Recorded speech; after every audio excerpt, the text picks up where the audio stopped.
में मेरे साथ दीपाली गोयनका जुड़ जाएंगी।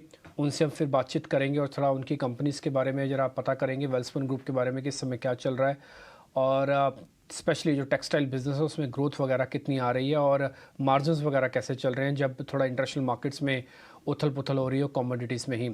दीपाली जी इस बीच मेरे साथ जुड़ चुके हैं। दीपाली गोयनका, दीपाली बहुत बहुत शुक्रिया, थैंक यू वेरी मच आज समय देने के लिए। इस बीच एक काम करते हैं, जैसे दीपाली जी से हमारे साथ कनेक्शन वापस होगा, मैं आपको ज़रा इनके नंबर्स वगैरह बता देता हूँ। इनका रेवेन्यू करीब 19% के आसपास वाई बढ़ा है।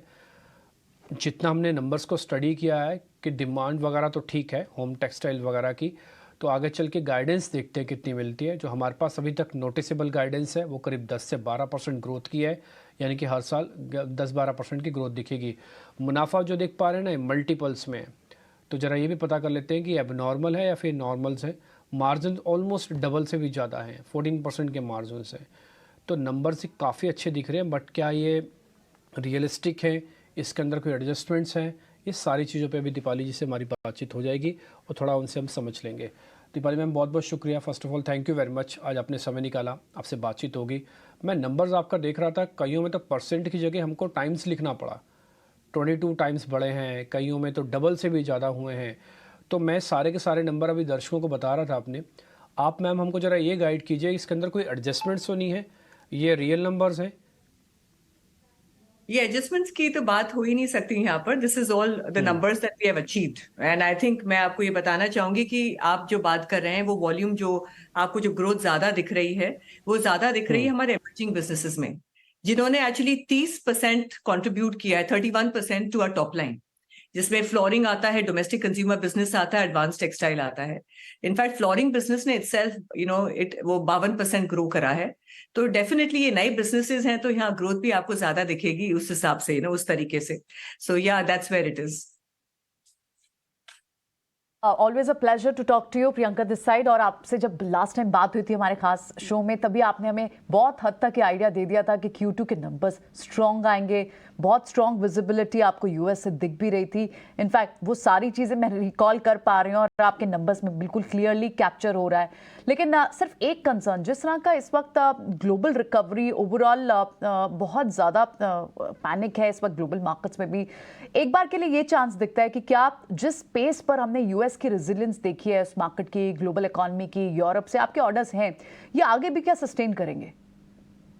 मैं आपको प्रियंका आपसे मिली थी उस टाइम एक्चुअली क्वार्टर के नंबर्स, क्योंकि क्वार्टर हमारा हमेशा एक्चुअली Q2 हमेशा स्ट्रांग ही रहता है because compare to the other quarters, because इस टाइम हम लोग सीजन के लिए प्रिपेयर करते हैं for United States of America. So definitely this is where we have our events which we supply to our retailers in America. But आगे की जो मैं बात करूं, इसीलिए मैं हमेशा यही बोल रही हूँ कि मैं कॉशियस ऑप्टिमिज्म की बात करती हूँ, बिकॉज आज जो वॉर हो रहा है, आज पता नहीं क्या होएगा, like we don't know. I mean coal की भी आप प्राइसेस देखिए, energy baskets have again started going up, so definitely there is that uncertainty that will prevail. However that's the reason मैं आपको ये बोलना चाह रही हूँ कि आज भी हम जो मेंटेन करना चाह रहे हैं 10 to 12% ग्रोथ टॉप लाइन में and EBITDA around 15%, that's where हम लोग देख रहे हैं। और अमेरिका, मैं एक्चुअली यही बोलूंगी कि हमेशा इट्स अ रेजिलेंट इकोनॉमी। हालांकि वहां दिख रहा है कि स्लो डाउन है, बट वो slow recession it is something that it continues to surprise us. Retail has shown resilience and retail में थोड़ा सा ग्रोथ हुआ है। Now let's see how that continues because they also prepping for the holiday season as well at the moment. ठीक है दीपाली जी, नमस्कार, अभिषेक बोल रहा हूँ। जैसे कि डिम्पी बात कर रहे थे कि सारे के सारे जो नंबर्स आपके ना मल्टीपल्स में हैं, और उसी तरह मार्जिन भी है, डबल से ज़्यादा हो गया है। और हमने देखा है कि कॉटन प्राइसेस में थोड़ी कमी आई है, फ्रेट कॉस्ट आपकी घटी है, उससे चलते आपने मार्जिन इंप्रूव किया है ईयर ऑन ईयर बेसिस पर। आपको लगता है कि ये सस्टेनेबल है या फिर यहाँ से भी आप फर्दर इसको इम्प्रूव कर सकती हैं? जरा इस पर बताएंगे आप। मैं यही बोलना चाहूंगी कि कमोडिटी को अगर अपन देखें तो कमोडिटी हमारे लिए बहुत क्रिटिकल है, बिकॉज 60% हमारी कॉटन की कॉस्ट होती है, राइट। तो वो हमारे लिए एक बहुत बड़ा रिस्क होता है जो हम मिटिगेट कर रहे हैं आगे। और वो आगे भी जो हमको कॉटन की प्राइसेस दिख रही है वो 61,000 62,000 के हिसाब से दिख रही हो कि एमएसपी का जो बेस बन गया है वो करीबन 57,500 एंड 58,000 के करीबन बना है। तो डेफिनेटली कमोडिटीज का बहुत बड़ा योगदान रहता है इसमें, but again it is also about the top line and वो हम लोग मेंटेन करेंगे।